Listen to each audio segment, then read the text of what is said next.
Today's talks are around business. So we've been looking at the different themes. This is around no more business as usual.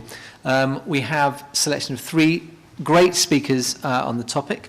Andrew Sims, one of the founders of New Economics Foundation, Deborah Meaden, known to many of you from Dragon's Den, an ambassador for WWF, and Juliet Davenport from Good Energy, who at the moment is demonstrating the power of just-in-time management by virtue of the fact that she will be with us at some point in the next half an hour, we hope.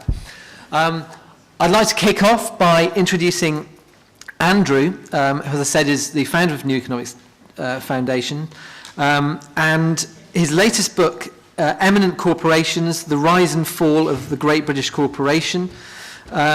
He's been the co-author of groundbreaking Green New Deal report and co-founder of the Green New Deal group. Writes regularly in the national press and has been behind things like the climate campaign 1010. Very heartened to know that the topic of his new book, which will be coming out at the end of the year, is Cancel the Apocalypse, How and Why the End is Not Nigh. So on which spirit of optimism, I'd like to introduce you to Andrew Sims. Thank you very much. You notice there's a slight smell of wet dog in the room. I think that's just me. I think it can only get better, though, or can it? So today, UK Uncut won the legal right to challenge the sweetheart deal between Goldman Sachs and the Inland Revenue. And that ardent advocate of extreme executive high pay, Martin Sorrell, had his claim for a 30% rise in his 6.8 million pay package thrown out by his shareholders. That's the good news. Over. It's downhill all the way from there. Let me share with you a few words I stumbled across quite recently. A pandemic spreads. A terrorist detonates a nuclear bomb in a major city and claims to have more ready to explode. Ice caps melt, coastlines are submerged, and crops wither from drought. Clean, fresh water becomes increasingly difficult to obtain, or maybe it is oil that becomes scarce, or a global financial panic erupts that regulators cannot contain. Any one of these scenarios could occur in our lifetimes. The one thing they all have in common is that their occurrence will touch off panic and, in some cases, hysteria. As a result, these events will also contain the seeds of profit for investors who stay calm and think rather than panic and run. Ladies and gentlemen, those words are taken from the Wall Street Journal's Guide to Investing, published last year. Ladies and gentlemen, I contend for this evening that there is nothing like business as usual happening in the world at the moment. In fact, things have got so out of whack that there is no alignment whatsoever between the direction of the economy and the direction of a sustainable way of living. Our little friends, Goldman Sachs, thought that what happened back in 2008 was so unlikely that the chief executive described it as a 25 sigma event. Now, for those of you who are not mathematicians or physicists, and I include myself in that, but I had it explained to me, that expressed as a ratio to 1 is if you can imagine all the particles in the known universe, times that by 10, and then move the decimal point 52 places to the right. In other words, in the risk management models of one of the world's largest financial institutions, what happened in 2008 was impossible. It's perhaps not surprising that the same financial institution kind of demands a rate of return around about 22% on its investments, which kind of places a kind of pressure on the economy which the environment finds hard to bear. And it's unsurprising, given the nature of these risk management models, in the system we have, which is anything but business as usual, that IBM reckoned the fund management industry destroys value to the tune of about $1.3 trillion a year. And it's why, some years ago, our old friend John Maynard Keynes pointed out that capitalism is the astounding belief that the most wickedest of men will do the most wickedest of things for the greatest good of everyone. It also explains why, if we leap forward a few decades, that some of the central pillars of our economy today have seen that there are deep systemic faults running through how we do business. Mervyn King, Governor of the Bank of England, should know a thing or two about banking, observes, of all the many ways of organising banking, the worst is the one we have today. Richard Lambert, Chief Executive, or former Chief Executive of the Confederation of British Industry, that hotbed of revolutionary fanatics, points out that the chief executives of some of the FTSE 100's top firms are behaving as if they are like aliens in their relationship to what they expect to get in their remuneration packages. Adair Turner, another former head of the CBI, who found his way through the Climate Change Committee to the Financial Services Authority, who's described much of what the city does as socially and economically useless. This, ladies and gentlemen, is not a circumstance in which we have anything like business as usual. The shape and manner and dynamics in the modern global economy of the last 30 years are thoroughly out of whack, and we don't seem to be learning. JP Morgan, 5 years after you would have thought that people would have learned a lesson or two because of the so-called rogue whale trader, have about $7 billion at risk. If you wanted to count that literally, it would take you 222 years. Apparently, according to the Financial Times, they now have a plan at JP Morgan to deal with what they describe as catastrophic, idiosyncratic events, which basically, where JP Morgan are concerned, seems to be a normal day at the office. And still, our unrealistic expectations of how the economy will behave continue. Way out of whack with what everybody else is getting in this period of austerity. We've seen CEOs pay up another 12%. We have Shell, who made record profits in the last quarter, who say, and I quote, rather glibly, that they simply cannot make the numbers work when it comes to investing in the development of offshore wind power. You'll notice that they can make the numbers work when it comes to investing in thoroughly dirty and inefficient shale oil in Canada and North America. You'll notice they can also put their lawyers to work rather effectively when they put injunctions on every single Greenpeace national office to prevent them from campaigning to save the Arctic from turning into yet another black gold rush. And we have BP, another one of our great oil companies, who once promised us just over a decade ago that they'd go beyond petroleum and have pulled out of virtually all of their investments in renewable energy. Perhaps we shouldn't be so surprised, because it's a little-known fact that when BP started life, they weren't actually called BP. The very first time they were a company at all, they chose the incredibly appropriate name of the first exploitation company. We also have a situation in which one of the world's largest coal producers, Coal India, can list on the London Stock Exchange, raise about $3 billion worth of capital, and in their prospectus of 510 pages or more, not mention climate change once.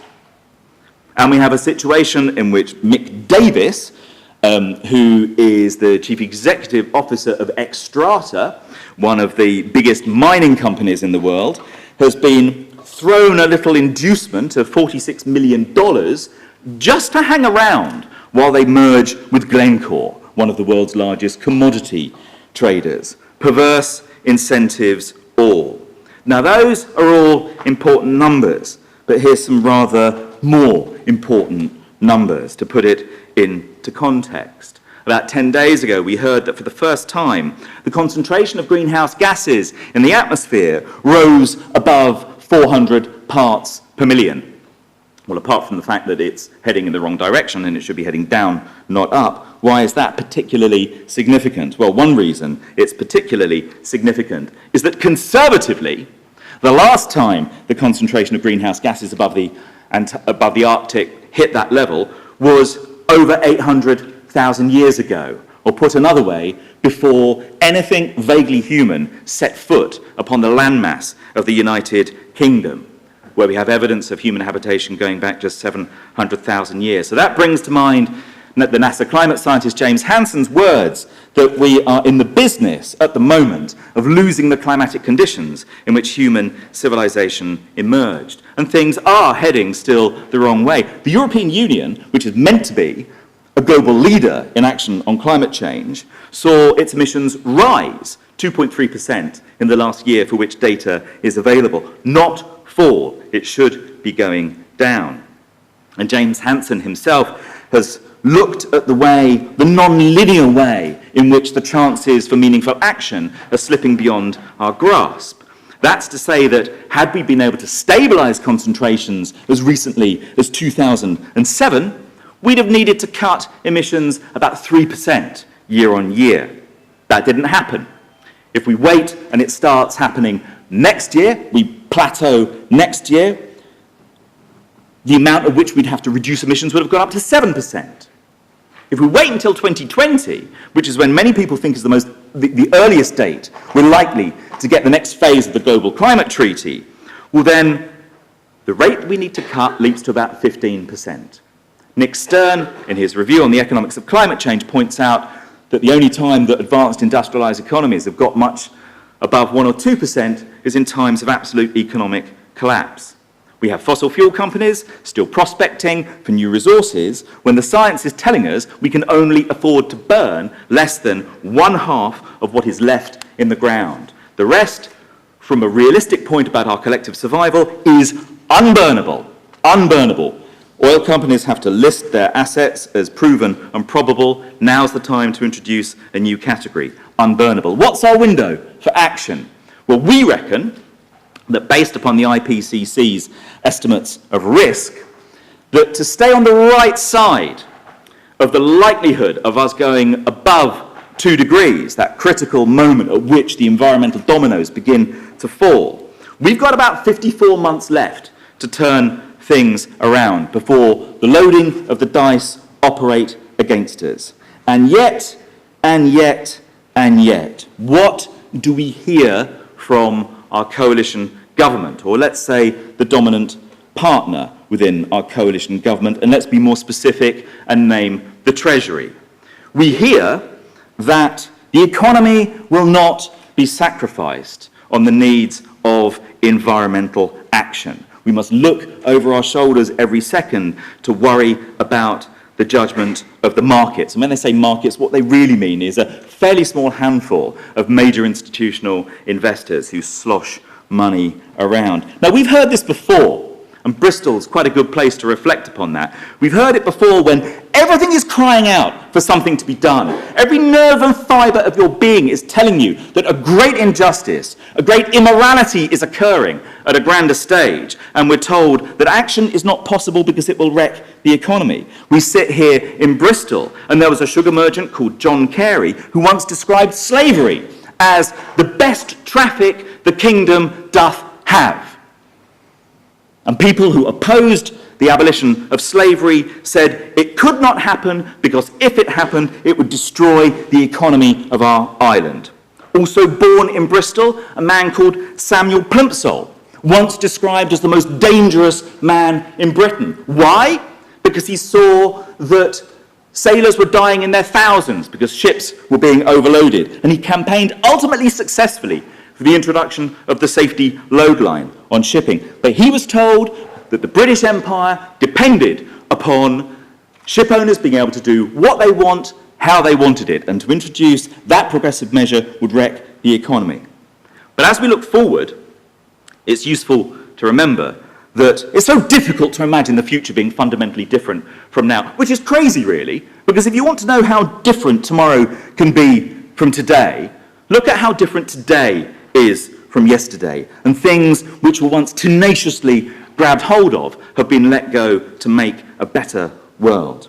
We need to reimagine on a far grander scale than anything we've done up to date. Things like beautiful things that make life a better place to live, like the city of Ghent, who so redesigned their transport system that cars are now treated as guests.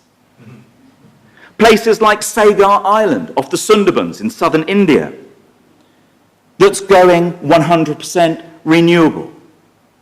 Places like what we now understand as being the cradle of life, the Galapagos Islands, also trying to go entirely renewable in their energy.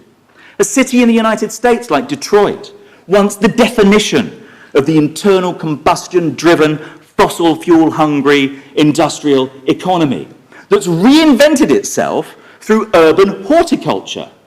It's gone from Motown to Growtown.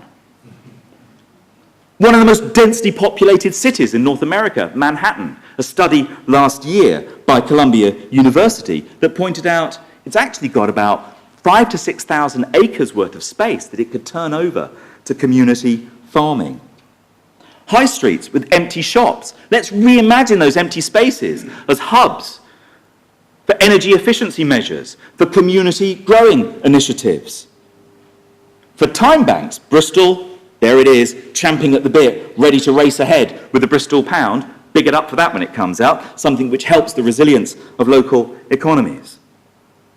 And just as much as all of that, we need to reimagine how companies operate, how they're governed, so that we can break the lock grip of those unrealistic demands from finance. In the book that got mentioned earlier, Eminent Corporations, you don't need to read it, so well, feel free to, obviously, but I'll summarize it in 2 sentences. It's basically a story of the way that many great companies that started out with high ambitions were blown off course by the impact of finance-driven speculation, expectation, and demands for returns. We need to rethink those dynamics so that it's no longer the case that for all our talk of the triple bottom line of social, environmental, and financial accounting, the day-to-day reality lived by many, many people, many, many companies, is of the single bottom line of answering to finance above all else. And if we haven't learned anything else in the last 5 years, then that's something we need to turn around. Now, there's other ways, of course, in which we can measure the economy that can help us think about productive new directions. Today, my organisation, NEF, published its latest edition of the Happy Planet Index, where instead of using GDP, GNP, we use a different measure. We look at the ecological footprint and combine that with measures of meaningful human outcomes, which we use life expectancy and life satisfaction as proxies for broader human well-being.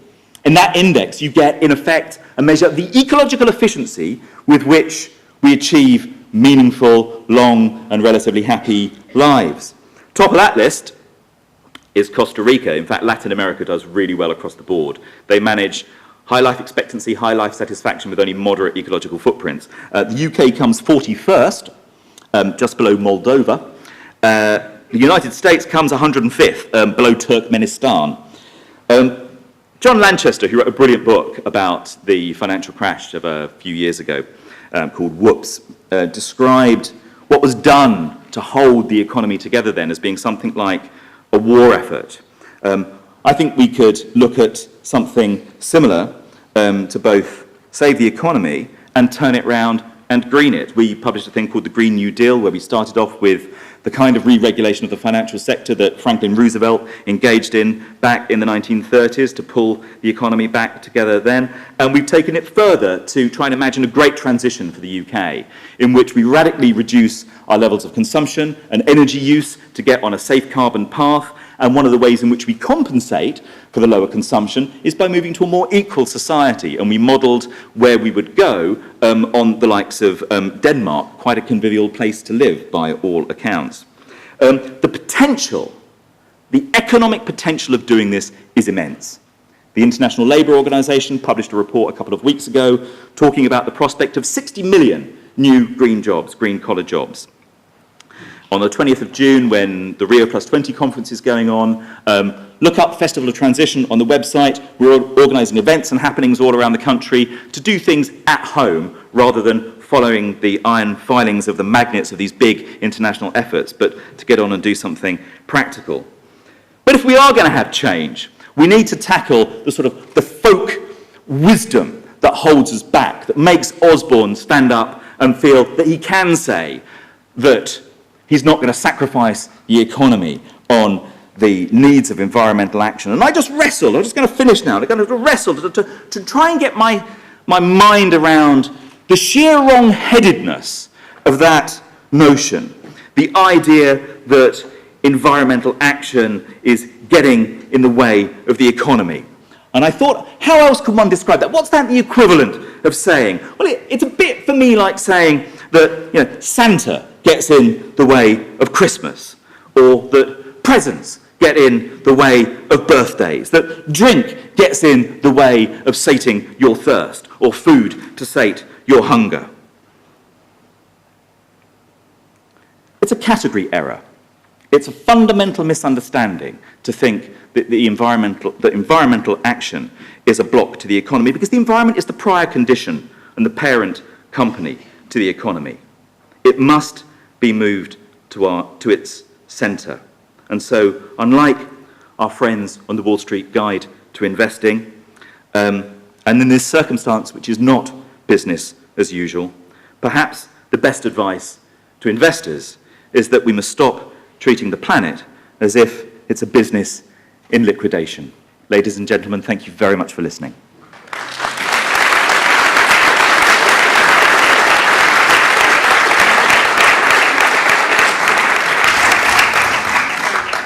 Thank you, Andrew. Welcome, Juliet. It's all right, I've done the just-in-time management gag already. Yeah, there is the... You did it twice, yeah, I have.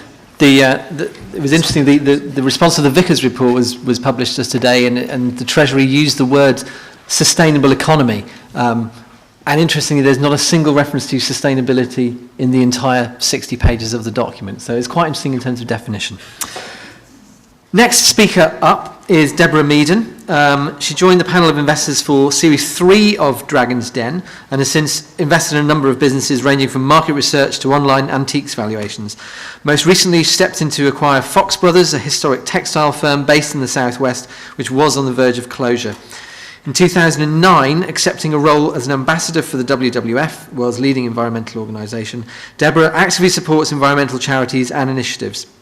Deborah sits on the board of Roundhouse, the North London Arts Centre, is an ambassador for Lend With Care, patron for Tusk Trust, fellow of the RSA, trustee for the Design Council, and has recently become an ambassador for World Skills in London. Deborah.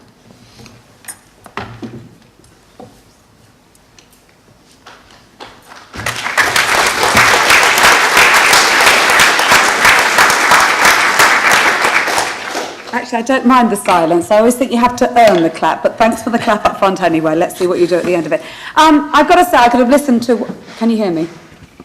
No. Did anybody hear anything I just said? I can hear. Excellent, good.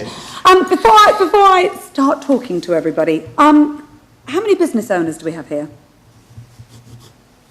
A few. Okay, that's interesting. Because I found what I was listening to absolutely fascinating. I come from a slightly different space, so I spend a lot of time talking to, I've got 21 of my own businesses, and I spend a lot of time talking to other businesses about how they're feeling, what's working for them and what's not working for them. And because I'm so passionate about sustainability as we understand it in this context, it's something I talk to a lot of people about. There's been a bit of debate this week over whether the word sustainable is actually, it's coming for a bit of stick. Is this one of those words that gets bandied around a lot? Does it really mean anything anymore? And you know what? I think it does. Just because a word gets used a lot doesn't make it a bad word. We have this habit of adopting words and then throwing them away because we overuse them, we don't apply them correctly. But I can't think of a more relevant word. I can't think of another way of expressing the way that you have to behave in life and in business if there's going to be any future at all. But when I talk to businesses about sustainability, they immediately or many of them can immediately jump into defensive mode. We are so busy trying to keep ourselves going at the moment, we haven't got time for that.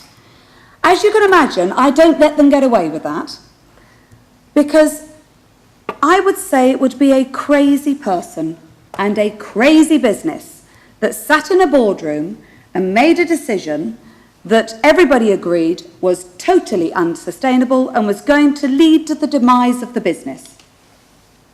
So all day, every day, businesses live in a world that needs to consider sustainability.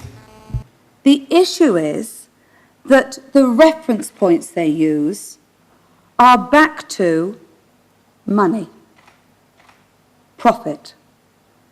So they only use that one. Profit becomes, and it is, the main artery of a business, but it doesn't widen that, the purpose of a business, beyond the cash reward. But actually, when I talk to a lot of these businesses, many of the things that I consider sustainability, they are already considering and already doing, but they're not referencing it to long-termism. So let me give you an idea. Which business would say, we're going to waste huge amounts? We're just going to throw stuff away. Now, the truth is, they do it. Businesses waste, we all waste. There isn't anybody in this room who doesn't waste something. I waste stuff, and I hate waste. But we all waste. But you would not make a decision to sit and just throw stuff away and waste it. So already, the job of a business is aligned with sustainability. Who would say, I don't care about my employees? Some do. Who should say, I don't care about the people who work for me. I don't care whether they just go and then, maybe I'll attract some low-grade other people because they don't really care about the world. Who would say that? A business wouldn't do that. A business would want to attract the best people, to look after those people, to keep them within their organisation. So again, total alignment with sustainability, but not referencing sustainability as those decision points. The issue here, I think, lies in the word profit. Now, profit, I'm sorry, I don't think is a bad word. Profit is the thing the absolute thing that a business has to have. It's like air, it's like water. You have to have it for a business to continue. Otherwise, that business fails. The problem is, the word profit is very, very closely defined as the cash. It is the difference between the income that you get and the outgoings that you have to spend. And if the income is higher than your outgoings, that's your profit. Now, that has to happen for a business to survive.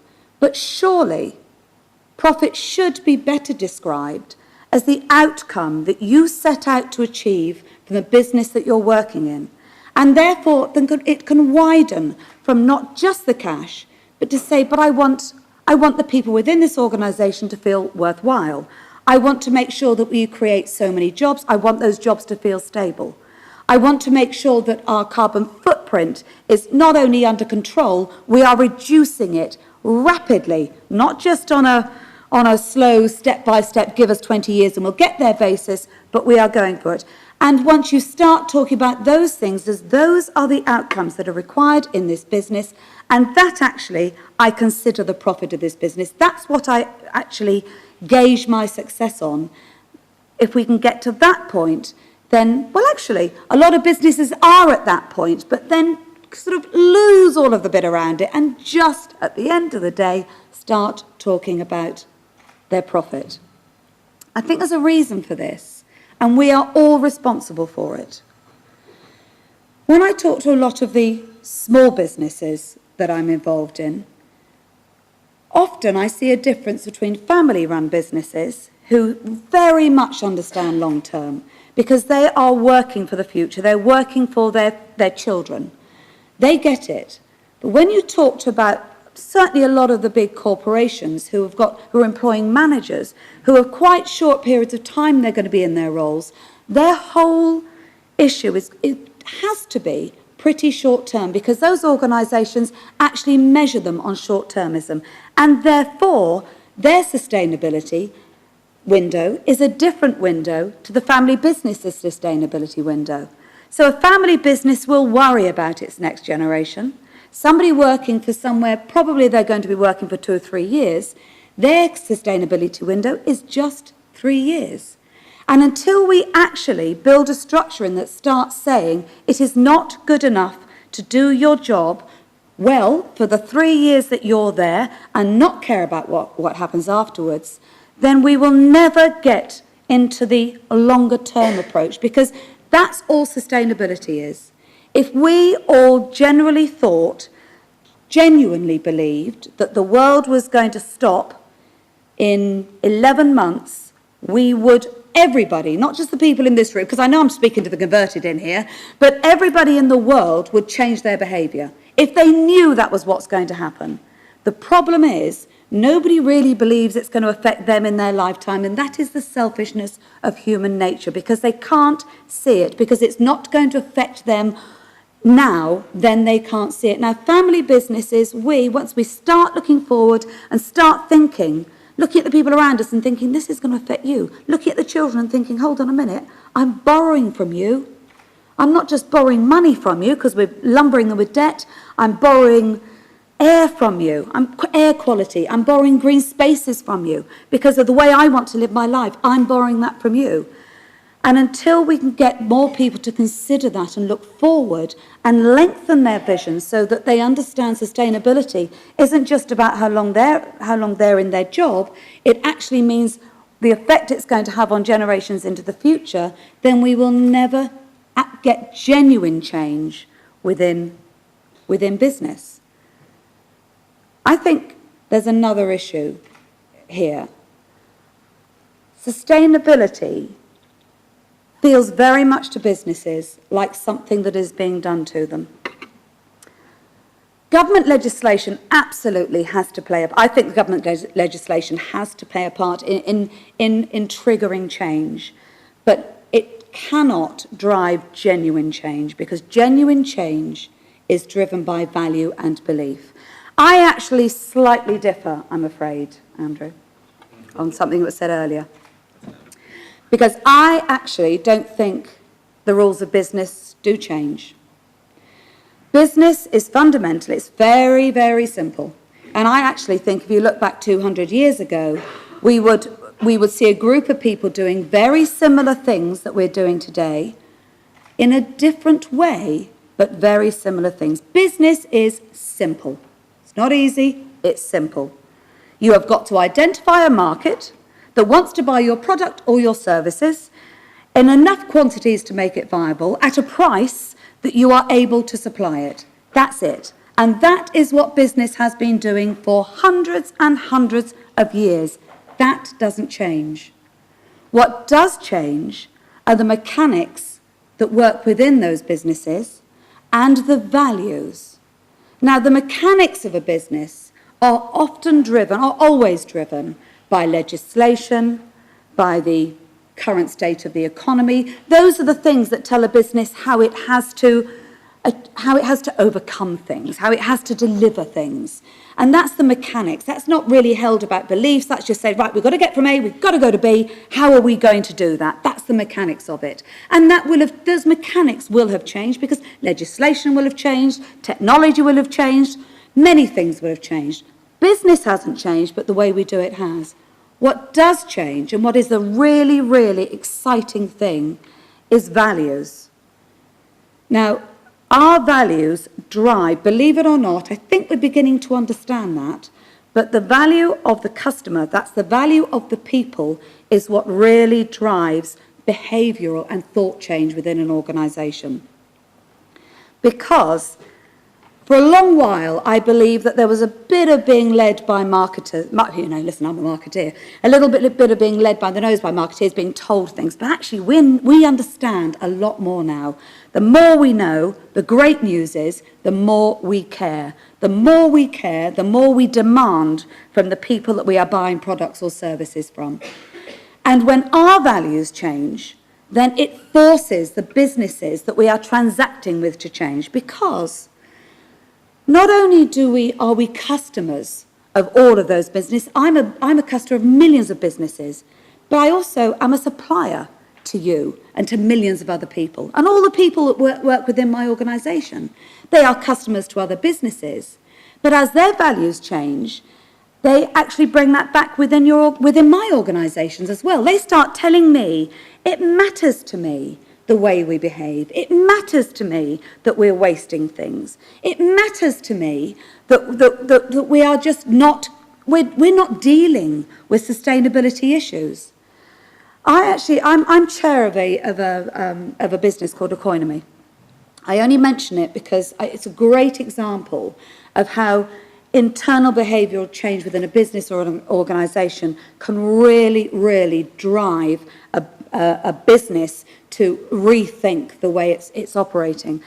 And it's a great little business. It supplies software that is behavioural change software, so we can target people who say we want to, we don't want to print reports, we want to reduce travel, we want to do all the things that we would all recognise as reducing waste. And we're going to say that every time you take one of those actions, every time you change your behaviour on one of those actions, we're going to give it a value. We're going to tell you that's how much you've saved the organisation. In cash, well, in economy terms, in cash terms.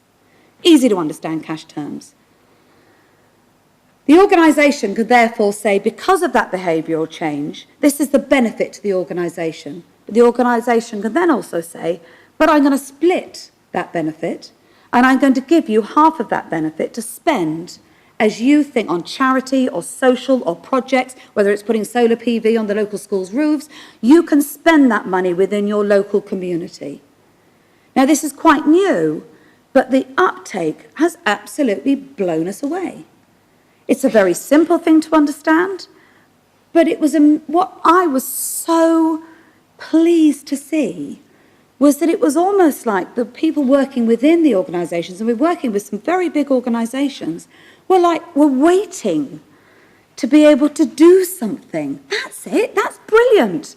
I want to know that my behaviour, the things that I do, are actually, I'd like to see the tangible benefits of that, because a lot of the stuff we have to talk about in sustainability, it's quite intangible. That's the problem. It's very long term. It's like it's all going to happen tomorrow. But it's wonderful to be able to do something. You can say, I see it. I see the difference I made. I've done that. And through that process, I have to say, I have hope.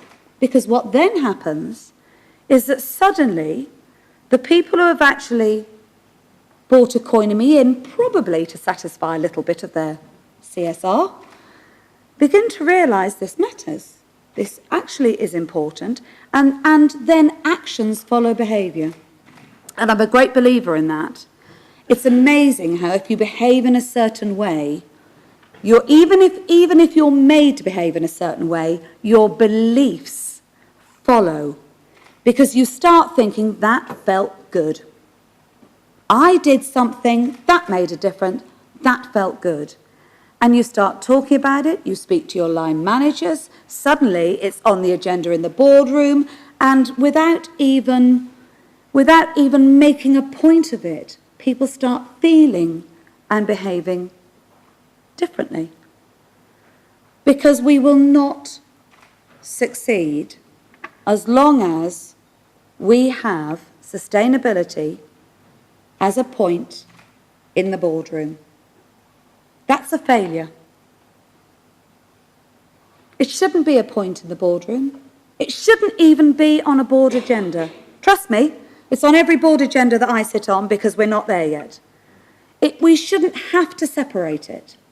This should be the way we live, we think, and we breathe. Because every single time a business decision is made, there should be an automatic reference to how does this affect not just me in my job for the next 2 years, how does this affect the people I'm working with, how does it affect our customer out there, and much more to the point, how does it affect the world and the future, those young people who we, quite frankly, are not serving terribly well at the moment. We're living our wonderful lives and they are going to have to pay for it. So it's an odd thing to say. I cannot wait for the day that sustainability comes off a point in the boardroom, Because that should be the day when every single decision that is made by an organisation directly references the effect that they are going to have on the greater world. And then, that word sustainable, that won't get overused anymore.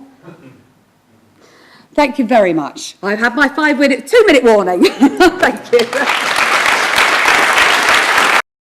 Discussion and questions and answers. So think now about how you'd like to phrase your concise questions. Juliet is founder and CEO of Good Energy, the UK's only 100% renewable energy supplier. Since Good Energy was founded over a decade ago, it has affected real change in the energy market, now supplying energy to more than 28,000 homes and businesses across the UK, and supports a community of more than 25,000 independent renewable generators, all harnessing natural power from the wind, water, sun, or through sustainable biogeneration. Juliet. Thank you, James. Thank you and good evening.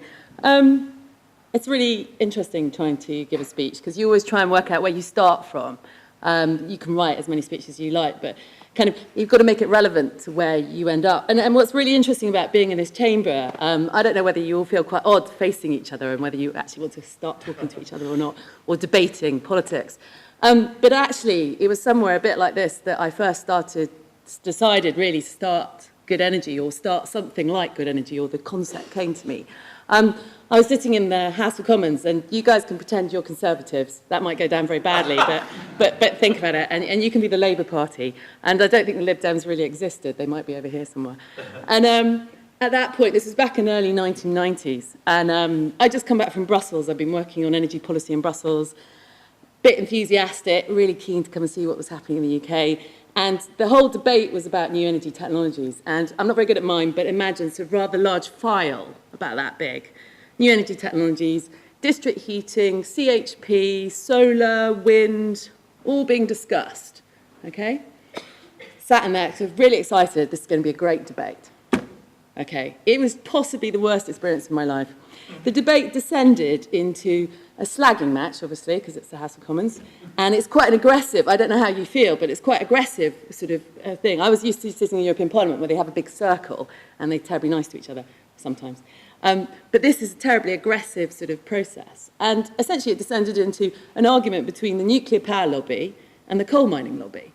And the document that we were actually discussing, which was about the future, not the past, the future, never got discussed.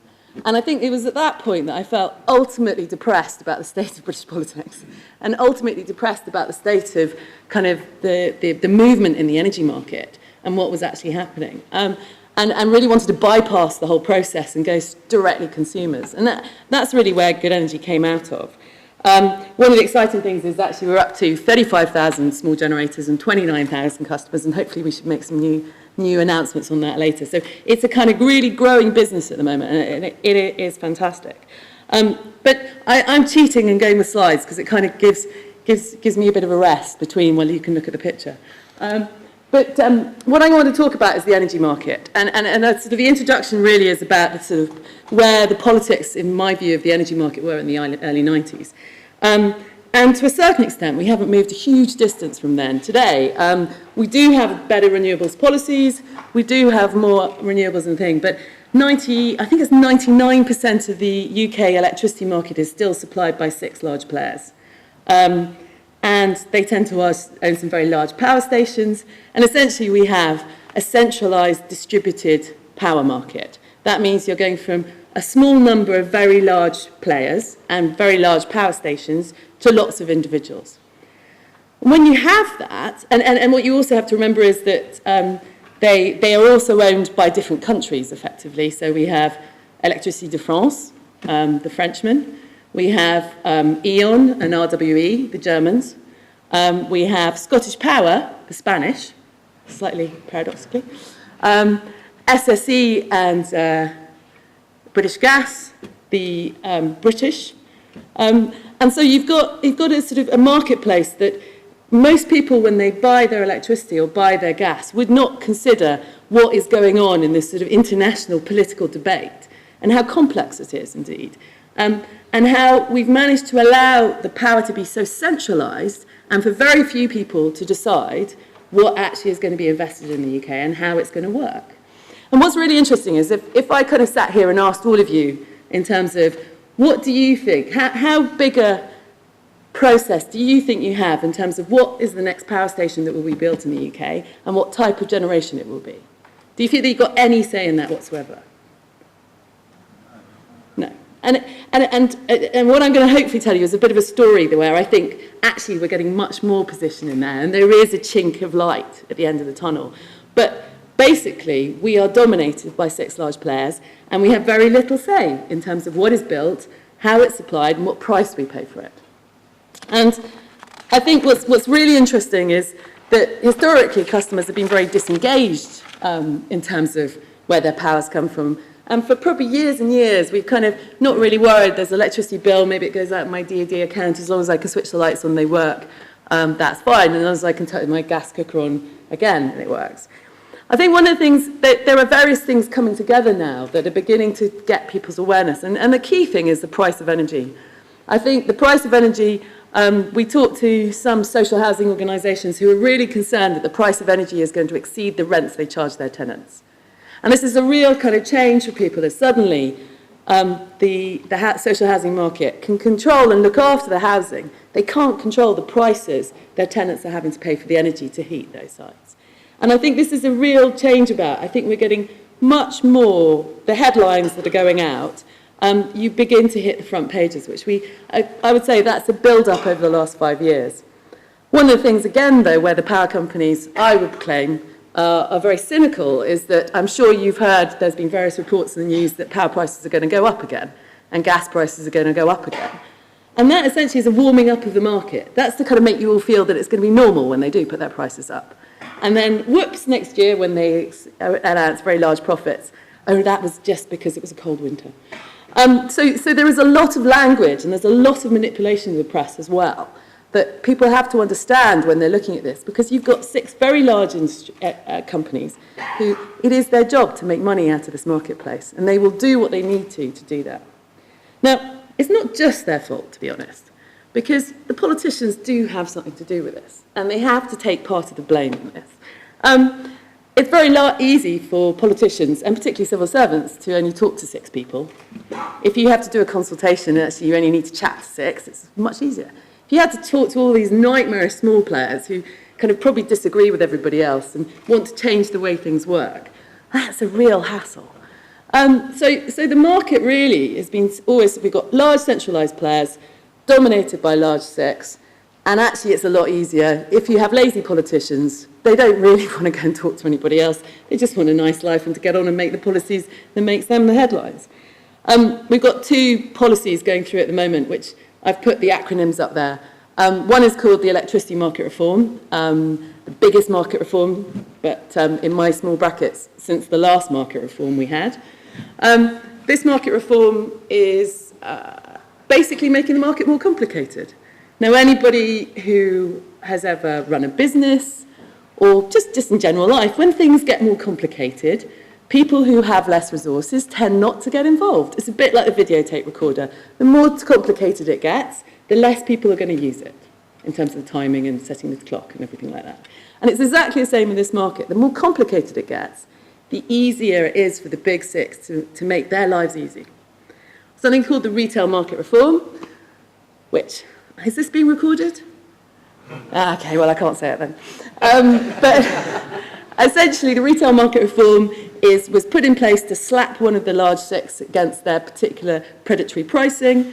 And what we're seeing is actually they're going to affect all of us because they couldn't actually the regulator couldn't enforce this correctly. So we're seeing another market reform that's going to make that market more complicated as well. And none of these reforms help small players. None of these reforms help more people get into this marketplace and give the ability for individuals to actually start to make some of the decisions about where their energy comes from and how much they pay for it. And finally, one of the things we did some work on recently was really where energy comes from. And I think we've sort of grown up, well, I definitely grew up with the story of North Sea oil and gas being something that is British and it's great and we have lots of it and it's fine, don't worry, pat you on the head. I think one of the things that's quite interesting is that nearly 60% of our energy is now imported. And I think that's something as a silent revolution that very few people understand, is that actually over the last 5 years, we've had to start importing gas and oil. We import nuclear fuel. And all these things just go by the by. It's sort of slightly quietly under the carpet. When we talk to people about this, about 71% of people are concerned about where our energy comes from. And it's sort of good reason too, because a lot of the energy that we bring into the country, not all of it, comes from politically slightly difficult areas of the world. And generally, we have to reinforce our security to be able to bring those forms of energy. So I think going forward is that we have to really consider what we want out of our energy market. And actually, individuals have to become part of this, not just individuals, smaller companies, smaller communities. Now, there is one good thing that government has managed to do, and I think they kind of did it by mistake, actually. And actually, when they found out the mistake they made, they then tried to reverse the policy they put in place. I don't know whether anybody has ever heard of something called the feed-in tariff. It was a policy that was put in place really to try and support small individuals to start to look at their homes and start to install renewable energy. And feed-in tariffs was a bit of a mess. They actually put the tariffs very high and then put a budget on it and then ran out of money, effectively. That's kind of what happened. But in the meantime, they have created 350,000 new entrants in the energy market. We have 350,000 people now generating their own energy in their homes, which they weren't before. And I think that's a really interesting kind of small revolution that is going on, in the sense that those people were never engaged with the energy market before. Those people never got close enough to their energy really to care about it. And what we did is we did a recent survey, and I can't remember the exact numbers, but the majority of people have changed their behaviour as a result of installing solar panels on their roofs. And the reason they've changed their behaviour is they now care where it comes from. They can see where it comes from, and when they switch on their lights, they can look at the meter and whether it's going in or whether it's coming out. And I think this is a really interesting phenomenon. I'm not saying that the way to convert the whole of the UK to worry about where their energy comes from has to put solar panels on the roofs, but it's a really interesting catalyst to start this process of getting more engagement in this energy market and taking the power away from people who are making the decisions that perhaps we don't want them to make. One of the really interesting parts we see is the social housing market getting involved, particularly in solar. And again, it's anecdotal, but a lot of social housing occupants have to pay through something called a prepayment meter. And anybody who's ever had a prepayment meter will know that you have to pay a lot more if you have a prepayment meter. It's always paradoxical because people who can afford it least have to pay more. But also they know very much how much they spend because they top it up maybe once a week or once every 2 weeks. And the evidence has been is that a lot of the social housing tenants where these panels have been installed are saving up to £600 a year as a result. They're not getting any of the feed-in tariff. This is purely on an energy point of view. And that is amazing that you can begin to actually deal with some of the issues around fuel poverty, as well as dealing with some of the other issues that are related to climate change and security on a long-term basis. So I'm not saying that solar is the only answer, but it's a really interesting example of where people can take back the power. One of the other areas, I think, my personal view is that if everybody knew when they used their energy, how it was on, and if their phone told them your current central heating is currently on while they were sitting on the bus, they would probably switch it off. I reckon you could probably save about 10 to 15% of energy across the UK if we got decent thermostats installed. And that means thermostats that most people can program. I don't know about anybody else here. I have a thermostat that is inside the cupboard, and I can't actually get to it. And then when I go through all the menus, I then get lost. I end up just switching it off because I can't program it properly. And I think that I switch off the whole system. I just do without any heating in that particular part of the house. And I think this is such a simple thing, yet we can't do it. And there's about technology change, but it's also about government saying, right, all thermostats should be easy and they should be programmable and they should be up to date. And anybody who has a new boiler in place should have one of these. So there's some really simple things that we could make such dramatic changes with. And it's about allowing different people into this marketplace, allowing people, customers to be proper customers, not just on the outside. And I think this is this is a bit of our mantra, and we probably get very boring about it. And if you ever come across any good energy people down the pub, you might want to go home occasionally if they carry on saying it a lot. But it is about understanding energy, getting people to not just consider its kilowatt hours and nothing to do with them. It is about valuing it more and using it less. Because actually, in the long term, from the point of view of what the new market will look like, in my view, energy companies shouldn't be supplying energy. They should be supplying services. We should be facilitating somebody generating their own power, exporting it to their next door neighbour, and buying it off their next door neighbour when they haven't got enough. That's what we should be doing. We shouldn't have to invest in huge systems. And this is really about a decentralised vision for the future. This is about having power generation all over the country. And there may be some people who might disagree with me on that point. And there's various rural guardians who have issues with that. But I think it is truly right that we should move our energy to closer where we need to use it. And in the southwest here, based in Bristol, we have some of the best resources in the country. We have solar, we have wind, we have rain, and we have some of the best tides in this part of the country as well. So all of those could come together to make the whole of the southwest autonomous in power, basically. Wouldn't that be amazing that we're exporting to London? Anyway, it's just a possibility. And it's about taking the power away from these guys, who I did take one photograph out because I quite like the other one, but so I said I wouldn't personally embarrass him. But they are the big six, and giving it to these guys who can generate their own power. Why shouldn't they become their own energy supplier?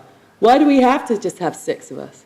Why can't we have 350,000? Why can't we have 1 million energy suppliers in the UK? Wouldn't that be fantastic? And finally, it's also about sort of not necessarily just doing it in your home base. This site is, I don't know whether anybody's been to Westmill Wind Farm near Swindon, just on the outskirts of Swindon. It's a community-owned wind farm. And in fact, if anybody, I think they're having an open day on the 23rd of June. They've just built a solar park, and they're going to be opening up the investment in that solar park to the local community. And that's another form. It's not just about doing it yourself. It's about possibly investing in yourself and seeing it in a much wider context. And we buy the power from this site, so we see ourselves as a facilitator in this. But in the future, I think communities, businesses, individuals should be generating their own power. We shouldn't be looking to somebody else to make the decisions in terms of how the investments work. And we should start making those decisions ourselves. Many thanks.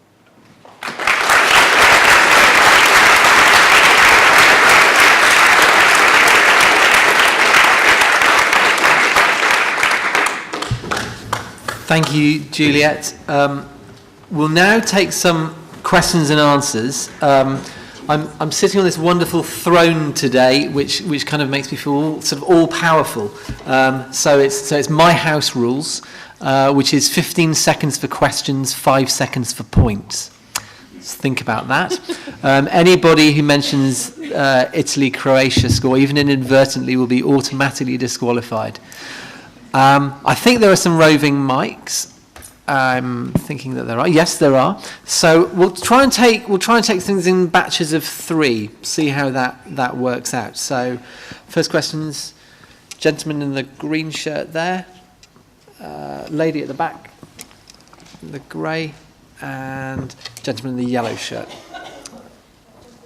And lady at the back. Okay. Hello, Andy Kent. What do you believe is the solution to the green and community sectors becoming increasingly dependent on unpaid labour and the hardships and financially unsustainable conditions that result? Thank you. And, gentleman there, and if you can get the microphone across to the lady there. I'd like to take up Deborah Meaden's point, the contrast between the time horizons of family-run firms versus the short-termism of corporate managers, and ask all 3 of you whether you see any prospects in the next few years of reforms of corporate governance that might change the time horizons of top management. Thank you. Hi, yeah, I've started a campaign on Twitter called Ask the Question, and my question to you is, what can we as consumers do? The campaign is all about asking basic questions of retailers, those in hospitality, private transport companies, etc. Thank you. Thank you. 3 great questions. Thank you. I'll start with the first one. In terms of green and community sector and unpaid labour, who wants to go first on this? Andrew? I don't mind chipping in, really, because it speaks to a much bigger issue about the way in which the formal economy, the one through which all the cash flows, I have a problem about the way in which it sits on an unacknowledged foundation of what we like to call the core economy. And that's all the unpaid work that goes on in the home and in the community, all the work that goes on that actually makes life convivial and worth living. It sits also on the unacknowledged foundation of environmental resources, which in strict accounting terms are treated as free income to the economy. I think the future, actually, ironically, in one sense, might be a continuation of the past, and that we've argued when we've built our own econometric models of how you end up with a truly sustainable economy. There's a couple of variables in that give you some room for manoeuvre. One is through rethinking productivity, and the other one is through the length of the working week.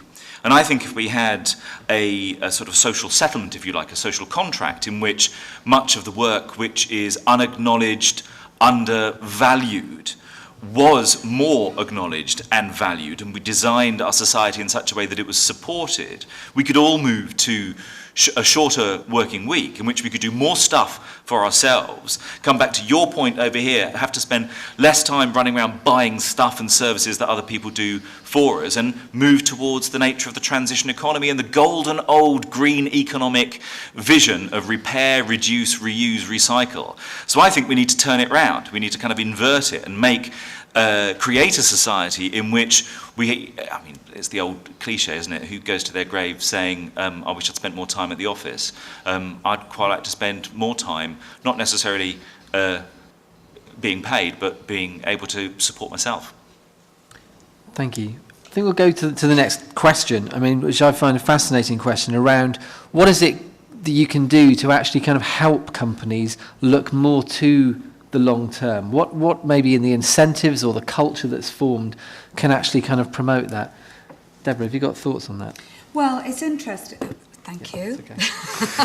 Well, it's interesting. I've actually always used that awful word bonuses, but I've always used bonus structures within any business that I work with, but they are long-term bonuses. So you can earn nominal bonuses today, provided in the future that in 3 years or 5 years, whatever it is, these conditions exist. But the thing about bonuses, and the big danger, is when they are just about financial results. Because every bonus I've ever put together, the financial results are never more than 30% of the bonus. You've got to look to customers. Are customers happy with us? You've got to look to people working in the organisation. Are those people happy with us? And I actually think there's some quite simple fixes. I worry, in things like bonuses, I worry about it being driven by legislation and governance. Because Juliet, I could not, the point you made about making things complicated just means that people really don't want to engage with them. They become a complete chore. Is so true. If you put too much corporate governance in, people just get fed up with it. I like a groundswell from the people wanting to do the right thing, feeling that is better, and understanding the whole legacy point. And I think that if people then, and managers themselves, start saying we need to come up with a structure that is more long-term, then I think the groundswell approach is going to be better than legislation or governance.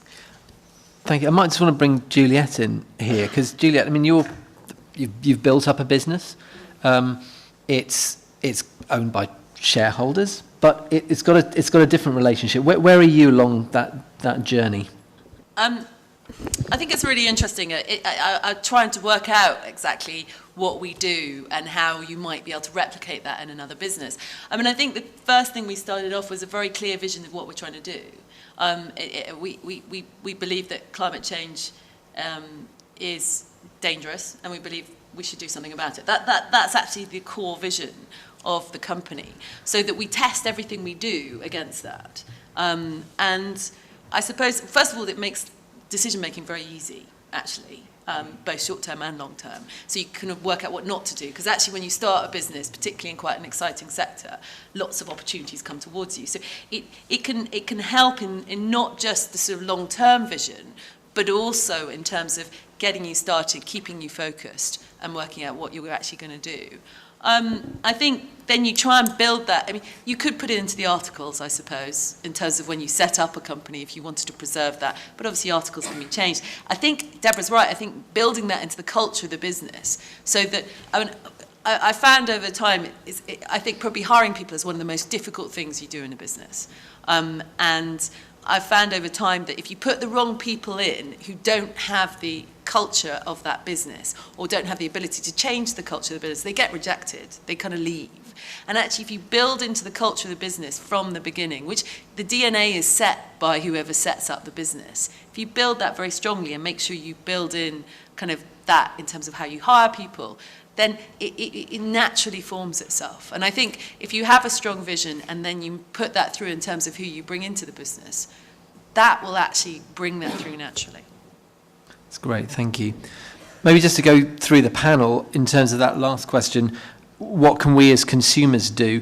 What do you think is maybe the most powerful intervention that we as consumers, citizens can have on business in a moment? I would simply say, do what excites you. Because if you do what excites you, your own actions will endure and you'll inspire other people. You know, obviously this is within the frame of, you know, trying to do good green stuff, as it were, as this is the big green week. But within the frame of what we're talking about, it's whatever really touches you and gets you up in the morning. Any others? I mean, my view is you should set up your own business if you really want to do something. I personally think that's an incredibly, I mean, the whole point about Good Energy was to set up a commercial business that was scalable and can prove the concept. So take what you're trying to do and put it into the business, because then more people are going to copy you.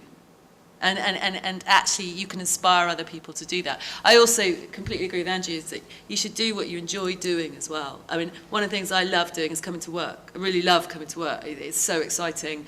And sometimes it's exciting in the wrong way, but sometimes, most of the time, it's exciting in a good way, and that spills through in terms of the whole business, and it is exciting. I love working. That's great. I think Deborah, you might have some pitches for business on the back of that. So, any thoughts? Yeah, I always say never underestimate. I used to say actions speak louder than words, but never underestimate. I love what you're doing there, because never underestimate the power of words. And I always say, if you care about something, voice it. I love my husband. When he goes to the supermarket, he stands at the till, he unpacks, takes all of the plastic that he didn't ask for, and he certainly didn't pay for, and he stands at the head of a long queue and he unpacks it, and he tells them, I didn't ask for that, and I'm going to leave it here. That type of action, if ever you're feeling powerless, do you know, just say or do something. Can you just let us know what shop he goes to, and I'll make a point of not going there when I'm In fairness, he's been banned from most. Fantastic. We'll take another round of a few questions. We'll take gentleman over there in the blue shirt, gentleman at the back, and lady at the front.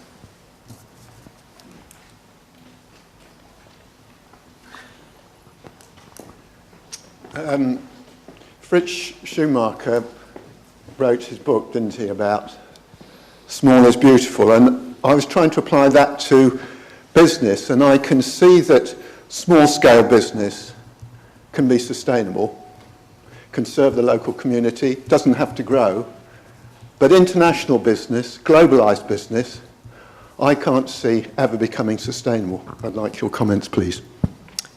Thank you. Gentleman at the back. Yeah, thank you. Over the last few decades, quite a bit of the public sector and the mutual sector have been moved to the private sector, and quite a lot of the private sector has been moved to ever more distant shareholders and sovereign wealth funds and venture capitalists. Is there a way we can actually bring it back to things we can influence and control, or things that are purposeful in terms of social enterprises and community enterprises? Thank you. And lady at the front, if you can get the microphone there. Thank you. Carla Denia.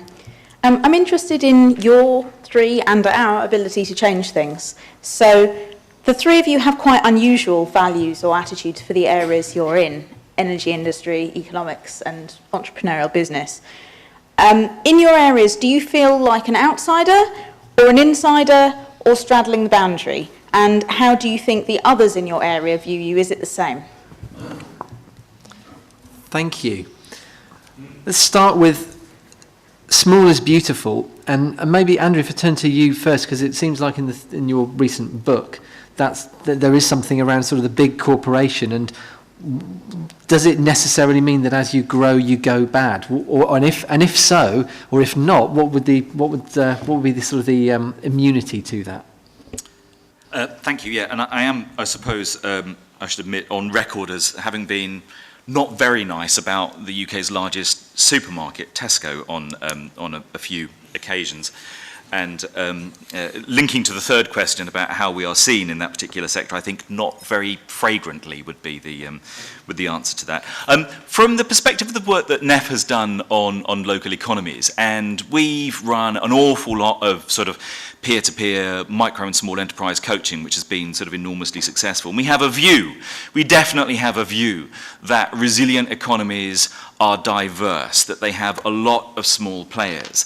We have a view that the nature and the shape of the way that a business does business carries with it a kind of self-replicating DNA for the community it finds itself in. And to use that example of take a very large major supermarket compared with genuinely independent and locally owned stores, what you find is different things happen when you spend money in one compared to another.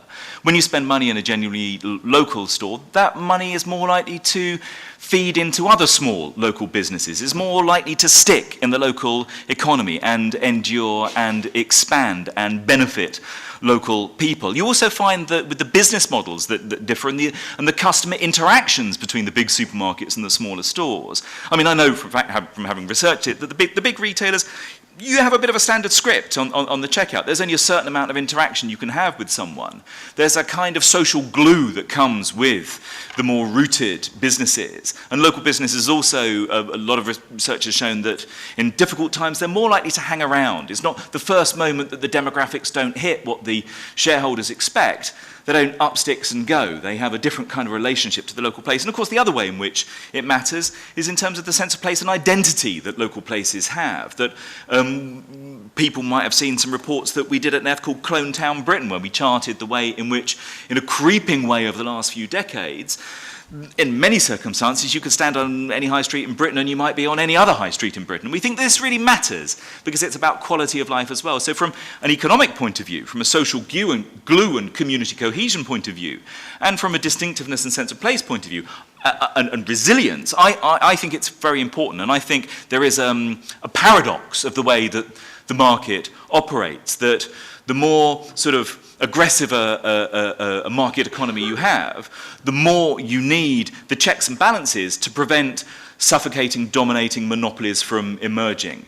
Now, the regulator itself, the Competition Commission, has pointed out that where retail is concerned, above 8% market share, you get abusive power along the supply chain. I think we need checks and balances in order precisely to keep markets open so that small players can flourish for all those reasons. Juliet, in terms of your business, it's growing, and we all kind of probably in the room want to see the sustainability leaders sort of to grow and flourish. What are your thoughts in terms of, is that an issue which keeps you up at night in terms of would you ever kind of go off track as you got bigger? I think that's very interesting. I mean, one of the difficulties about growing in our sector is I have to take customers off somebody else, so I'm not creating something new. So in a way, sort of the energy market is weirdly sustainable because you're not necessarily generating new customers. We're just taking customers away from other people. So in terms of me growing, I feel quite happy about that because it means I'm converting more people from an unsustainable company to a more sustainable company. Will we get to a point when we can't grow anymore and growing? Well, yes, that's when Britain's 100% renewable. So as far as I'm concerned, that would be pretty good. Yeah, I mean, I don't have much of a problem with the growth. Okay. Yeah, I mean, I think what is interesting, though, coming to the Tesco's piece, is that I saw Terry Leahy's talk because I was trying to see whether there was anything interesting. He didn't say very much interesting, so I guess he wasn't allowed to. But the only thing he did say, which was very interesting, is, and I think kind of part of this economic situation we're in at the moment is a readjustment. I think it's a partial resources readjustment, is that all their out-of-town shops are doing very badly at the moment because of the price of petrol. Not because they're doing badly because of Tesco's, but because people can't afford to drive to their stores anymore. And I think that we will, it's not ideal, but we're beginning to get a shift in the economy anyhow. And the sustainability of even large companies is going to come to being more resilient and having other ways of actually doing it. And just going for large growth with large out-of-town things isn't going to work. So I think everybody's going to... And my personal view is the business model of the Big Six in the energy market is broken. They just haven't worked it out yet. And at some point, they will begin to realise as more people generate their own power, they are going to become a service company, not a supply company. And I think that hasn't clicked yet. It really hasn't got home yet. And it's coming, hopefully they'll come up behind them and they won't notice. And then it'll be too late. Really quick. Yeah, sure. I think the key for the successful big organisations, remember that they're small organisations, only bigger. And those are the ones you've got to be fleet of foot, and those are the ones who will grab market. I'm convinced of it. I'm interested in just going on to the next question, and maybe, Deborah, starting with you. I mean, there is this kind of transition, and you said in your piece around sort of the family business, as compared to businesses which have got so big that the shareholders, well, they're not really engaged, they're not very present. The managers move on every few years and aren't really engaged. And despite the fact that we'd like to see sort of the new players, the new ideas kind of thrive, these big players are around. So can they ever really turn back? Can you ever really turn the direction round for something which is so large? Well, I think you can, and that really, I go back to something I was talking about, which is I was really heartened to see people within these big organisations wanting to find the thing that they could do to engage. So I think there's a lot of businesses out there that are in shock. You know, the unthinkable has happened. They are being forced to reconsider the way they are working. And, you know, there will be some Luddites, a lot of them. You know, there'll be a lot of people trying to get back to the way it was before. That's not right. It was broken. That's why it broke. You know, that's why it doesn't work. So we have really got a moment here to be where people are actually being forced to revisit and rethink, and in that they are finding themselves engaging, because when you have to rethink, you have to talk, you have to think, you have to speak amongst each other. What went wrong? What did we do wrong? And in that communication, in that talking, a whole re-engagement just starts happening. It feels quite intangible, and sometimes I feel like I'm speaking, unusually for me, wishy-washy words. You know, it's not things I usually use very often, but it is very true. The power of people talking to each other, saying this hasn't worked, this has got to change, and suddenly it becomes something. It starts being words and it ends up being something.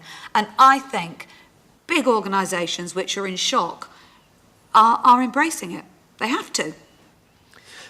The other part of that second question was also around sort of the public accountability aspect, and something which we see at the moment is this sort of new relationship between public sector and private sector.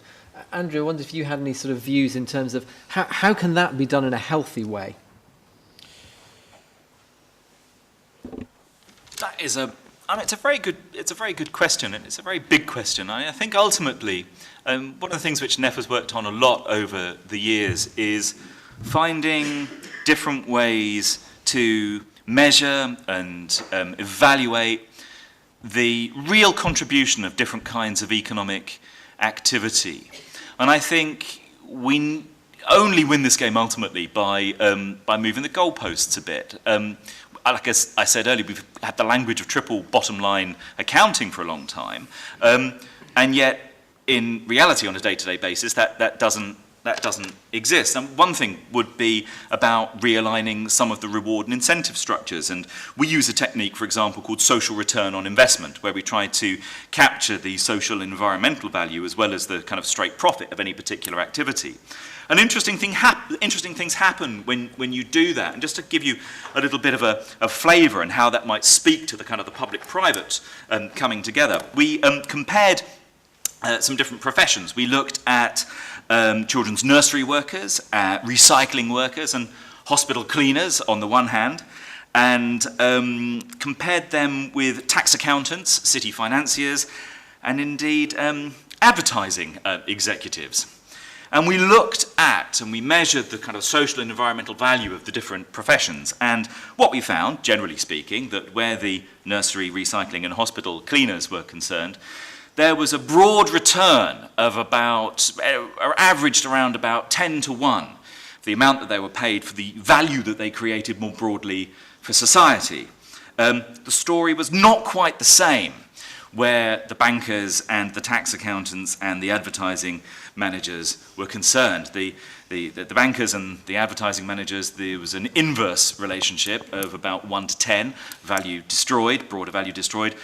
Worst of all, I'm afraid to say, was the tax accountant, which comes to the third question that was raised, or second question that was raised about tax havens, because tax has got a bad reputation in one sense. Everybody says that we don't like paying it, but on another level, it's always been the price you pay for civilization. And there is a huge problem with money leaking out of the system and concentrating in far too few hands. And it is utterly and entirely within the wit of governments to change that. That's all I'll say about it. It might not be within my power. It is utterly and entirely within the power of governments to change that situation. Thank you. One of the observations I have is, and I think I share with people here, is that you're all great speakers, and so that third question was sort of a question of hope in terms of what influence you can have on peers in the mainstream. Juliet, how is it with the big six CEOs, and how's that relationship changed over the years? I would say up to probably about 12 months ago, there wasn't any relationship whatsoever. I mean, I think the big six CEOs probably didn't notice anybody else. I think what's really interesting is I think the groundswell of, I'm not quite sure, it's not quite hatred, but they feel very unloved by their customers these days, which is hardly surprising. And they don't, out of the customer survey that was recently run, the small seven, as we're called, came top, and the big six came the bottom. Good Energy obviously came top overall. That's why I mention it.